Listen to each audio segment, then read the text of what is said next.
Vamos a cambiar completamente de tema. La Corte Suprema anunció que va a sumar cargos al cuaderno de remoción en contra de la suspendida ministra Ángela Vivanco, quien está siendo investigada, recordemos, tras la revelación de conversaciones con el abogado Luis Hermosilla. Además, el máximo tribunal extendió el plazo para su respuesta a 25 días. Para conversar sobre este tema estamos en contacto con el académico de la Facultad de Derecho de la Universidad Diego Portales, Cristian Rego. Cristian, un placer como siempre saludarte. ¿Qué tal? Hola, buenos días. Muy buenos días. Claro, ayer vocería por parte de la ministra Ana Gloria Chevestich durante la tarde. En términos de las novedades, el tiempo que se le da por parte del máximo tribunal a la suspendida ministra Vivanco para entregar su descargo, pero por sobre todo una novedad que es un nuevo cargo, y eso en base a lo que también se le entrega a la ministra Vivanco, que son las declaraciones de los relatores. Aquí se habla de presuntas irregularidades. ¿Cómo ves tú esto? Sí, a mí me parece que es bastante grave y es probable que haya ahí información importante, porque los relatores son funcionarios muy importantes que están a cargo de preparar la audiencia, de estudiar el caso que se presenta y de hacer una presentación informativa a los jueces. Por lo tanto, que un juez de algún modo intervenga, presiona a un relator, primero es muy sospechoso a nombre de quien lo hace. ¿Por qué habría de hacerlo? ¿Cierto? Normalmente uno pensaría que le está haciendo un favor a alguna de las partes. Y eso ya en sí mismo sería grave. Pero además, dependiendo de cuál sea el favor o la presión que ejerce sobre el relator, podría haber una completa distorsión de la audiencia. ¿Cierto? Y por lo tanto una afectación de los derechos fundamentales de las personas cuyo caso se está viendo ahí. Claro. Se le preguntaba, de hecho, a la ministra Chevestich el día de ayer de las 7 causas, porque se habla de la presunta irregularidad en la tramitación de 7 causas. ¿En cuáles de esas causas la ministra Vivanco era presidenta subrogante, entiendo, de la tercera sala? Y ella por lo menos decía en la memoria 5 de 7. Ahora, ¿es mayor, te hago la pregunta en tu experiencia para tenerlo súper claro, es mayor la influencia que puede tener quien preside, lidera la sala en que se ve la causa por sobre el resto de los ministros y ministras que la componen? Sin duda, si la presidenta y además tiene influencia sobre el relator, la verdad es que la influencia que puede tener sobre la vista de una causa es mucho mayor. Si en realidad se trata de una causa en la que ella no está presente, puede a través del relator alterar ciertos elementos, pero no tiene el mismo control, sin duda. Uh-huh. Esto sigue su curso, digamos. ¿Qué esperas tú, digamos? Porque aquí hay varias aristas. Está la investigación de la Fiscalía con respecto a la figura de la ministra Vivanco. Está la del comité, la Comisión de Ética y, en este caso, el Pleno de la Corte Suprema, que abre un cuaderno de remoción. Está la lista política también en términos del sistema de nombramiento. Son distintas ramas de un árbol que muestra de que en el sistema judicial, y especialmente en el máximo tribunal, hay una crisis bien profunda, ¿no? Sí, pero es una crisis conocida que venía siendo advertida ya por mucha gente. Eh, claro, no había adquirido la connotación pública que hace que hoy día haya que dar una respuesta a esta crisis. Pero la verdad es que era una crisis respecto de la cual teníamos ya noticias hace mucho tiempo. Eh, creo que, creo que lo que va a pasar es que la ministra Vivanco va a ser removida. Uh-huh. A mí no me caben muchas dudas de eso, sin perjuicio de que por supuesto puede haber novedades, digamos, que probablemente va a haber también una acusación constitucional contra varios ministros, y que por todo indica que pudiera tener éxito, digamos, y por lo tanto pudieran ser removidos uno o dos ministros más. Y lo que está por verse, también porque estamos en un periodo electoral complicado, es si esto va a derivar en reformas sustantivas a la Corte, a las Cortes, diría yo, que son la verdad indispensables, tanto en relación con el sistema de nombramiento como con, yo diría, quizás hasta más importante, algunas reglas sobre lo que podríamos llamar en términos generales el lobby judicial. Uh-huh. ¿Cierto? Esa práctica que se ha venido instalando, que yo creo que es la causa de gran parte de estos males, debe ser erradicada a través de un sistema de normas que por lo demás existen en todas partes del mundo, digamos, y que impiden que los jueces tengan reuniones informales con las partes. Claro. Cristian, esto también es bien pertinente en términos de cuál es la línea o cuánto puede ser la diferencia entre conversaciones y relaciones de un ministro o ministra con el resto, por ejemplo, abogados, con el lobby que se puede generar cuando está descrito o no, en base a la ley, por supuesto, de lobby, pero cuando ya llegamos al tráfico de influencias, siempre se habla de, medio cliché esto, pero una línea muy delgada. ¿Es demasiado delgada lo que está sucediendo en el Poder Judicial, en la Corte Suprema, estos tres, digamos, aspectos de punto? Lo que pasa en el Poder Judicial es que hay una mezcla de cosas que no debieran estar mezcladas Ya, y que, como digo, en los países desarrollados en general, pero incluso en América Latina, no están mezcladas. Por una parte, los jueces no debieran participar en la designación de otros jueces, porque eso genera muchos efectos negativos, pero uno de ellos es que precisamente estos otros jueces tienen que estarse candidateando claro. y ahí se genera la oportunidad de conversaciones Y y el para qué conocido decir, besamano, digamos. claro, y además se genera la oportunidad que en este caso se ha mostrado que es la más perversa, de que abogados que litigan se hagan, como quien dice, jefes de campaña de jueces y entonces, a propósito de eso, establezcan relaciones con jueces superiores para recomendarle personas. Pero una vez abierto ese canal, ¿cierto? Se genera el riesgo de que también le pidan otro tipo de favores. Claro. Por otra parte, ¿cierto? Debiera existir una prohibición absoluta de que un juez que conoce de una causa pueda reunirse unilateralmente con cualquiera de las partes o abogado de las partes, ¿cierto? Mientras el juez está conociendo de una causa determinada, solo puede reunirse con las partes en la presencia de otra. Esta es una norma muy importante que existe en el resto del mundo, que en Chile no existe, que algunos jueces la respetan por convicción y otros jueces no la respetan, y ese es un problema enorme. Eh, entonces, lo que hay aquí son, digámoslo así, varios niveles. Sí. Por una parte está la Y cuestión perdona de que te los... interrumpa, pero aquí hay un tema también que es relevante poner en la mesa. Aquí no es un tema de autorregulación. Hay normas, protocolos y leyes que finalmente establecen hasta dónde puede llegar un juez o una jueza. O sea, en Chile, desgraciadamente, esas normas no existen, Ya, porque o son muy antiguas o son muy escuetas, ¿cierto? Porque nuestro país no se ha modernizado en esta materia. ok.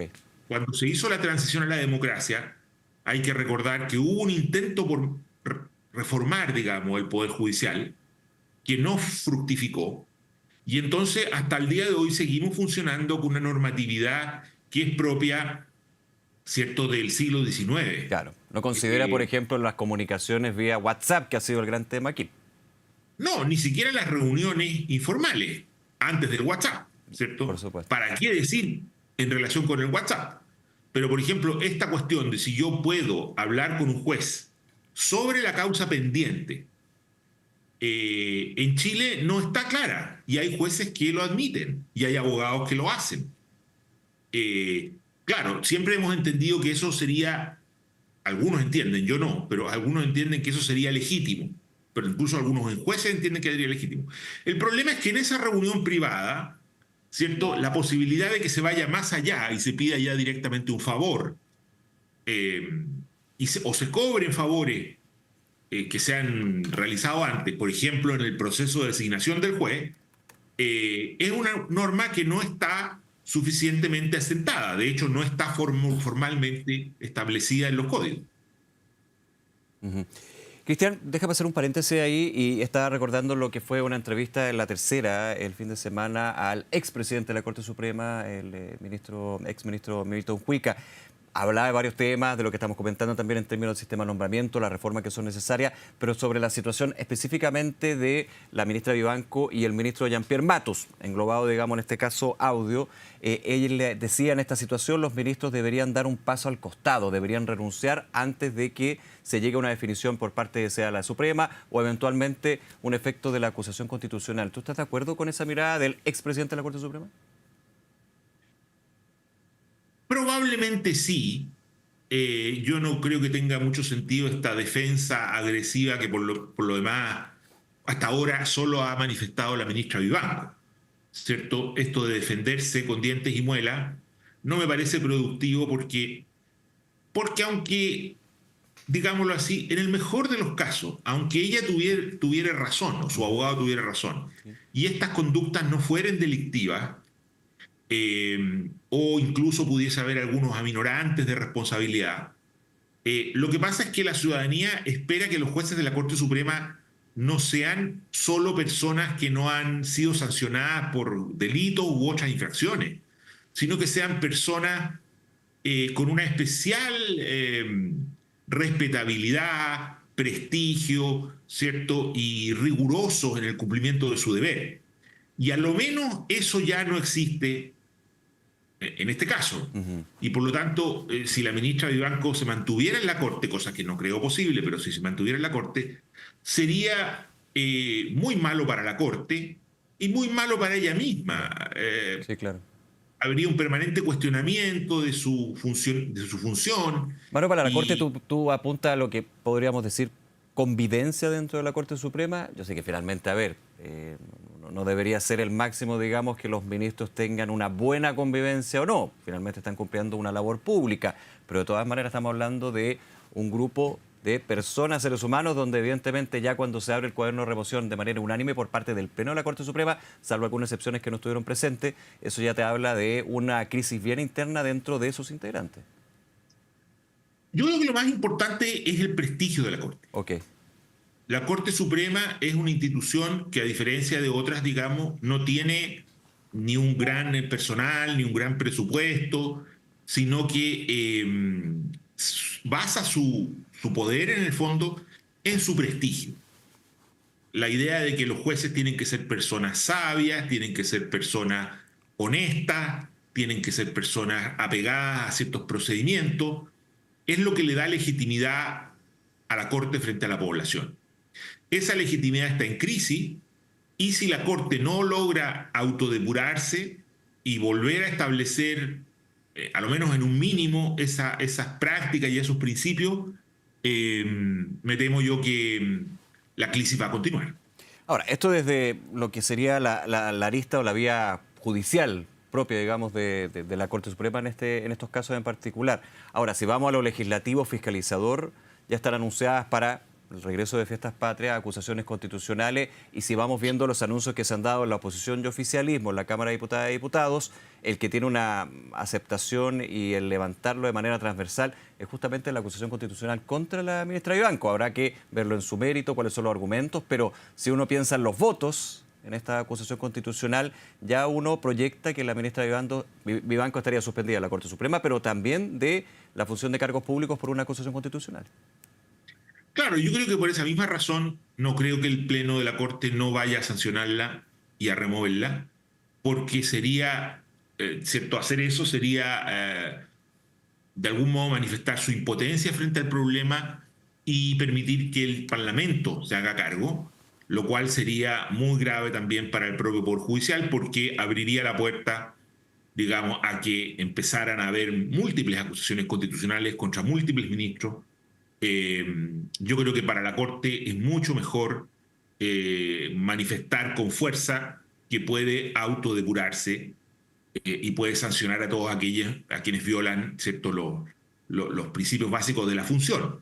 Y ojalá que el Parlamento no se involucrara en esto, porque de ahí no puede salir probablemente nada muy bueno para la propia Corte. Sí. Ahora, es bueno ese concepto, autodepurarse, que la Corte Suprema se autodepure, pero de todas maneras, si llega a pasar eso, va a faltar un tema más profundo y que vuelvo al tema que conversábamos, que es el sistema de nombramientos, que tiene que pasar sí o sí por una discusión en el Parlamento, tras el envío de un eventualmente proyecto de ley por parte del Ejecutivo, que ya ha sido comprometido por el gobierno, en este caso el ministro Cordero, pese a que hay otras iniciativas que están hace muchísimo tiempo en ese tema en el Congreso Nacional.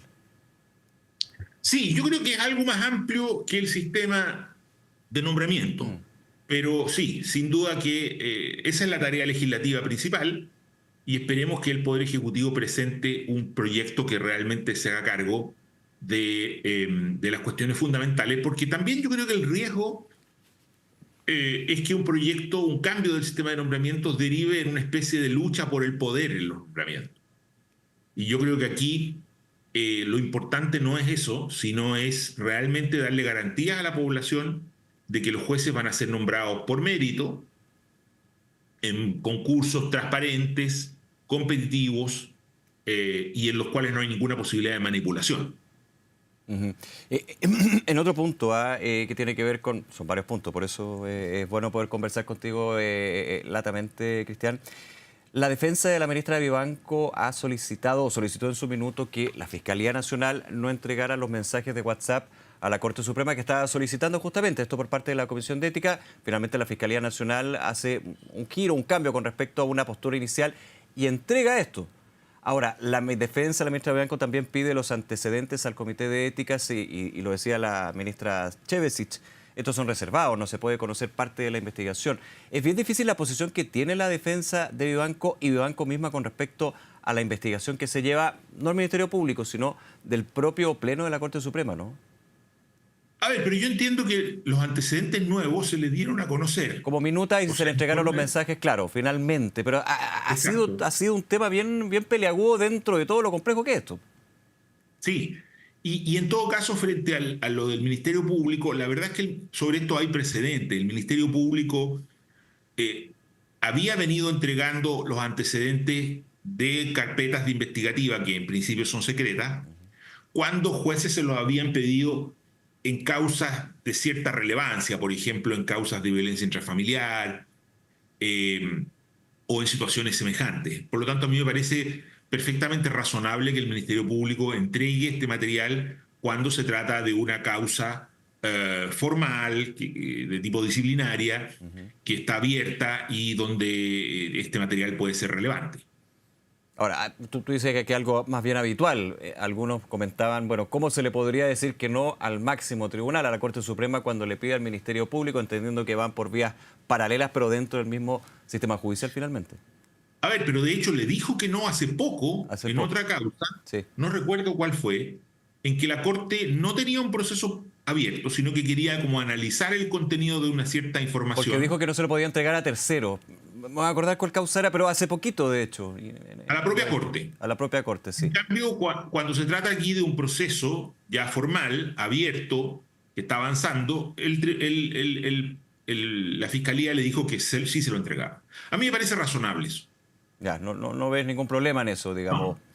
Claro, porque de alguna manera la defensa de la ministra Vivanco y la propia ministra Vivanco, en una declaración bien escueta que entregó ahí en su oficina, lo estamos viendo en la imagen, de hecho, decía que estaba siendo muy difícil esto, porque ni siquiera ellos, como parte afectada, podían tener la información, no la investigación misma con la Comisión de Ética, pero sí de los antecedentes que se están manejando para entrar a una defensa y presentar su descargo finalmente.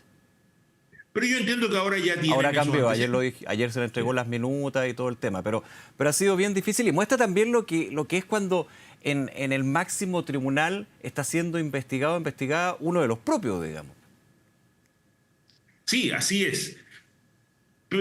Sí, pero por otra parte es un proceso administrativo y los procesos administrativos tienen menos garantía que los procesos judiciales. Eso también es natural. A mí no me parece que haya aquí un problema de derecho a la defensa. Ya. Creo que la ministra va a tener la oportunidad de defenderse, pero claro, es un procedimiento mucho menos formal que un procedimiento penal, porque lo que se juega no es una pena, sino que lo que se juega es, eh, digámoslo así, el privilegio de servir a los ciudadanos, y lo que basta con acreditar es que no se ha estado a la altura de ese enorme privilegio y responsabilidad. Ujú. Por lo tanto, a mí me parece que el estándar de lo que se requiere probar es mucho más bajo. Cristian Riego, académico de la Facultad de Derecho de la Universidad Diego Portales, siempre un placer y muchas gracias por conversar contigo, Cristian, esta mañana. Que te vaya muy bien. Igualmente, hasta luego. Nos vemos, gracias, cuídate.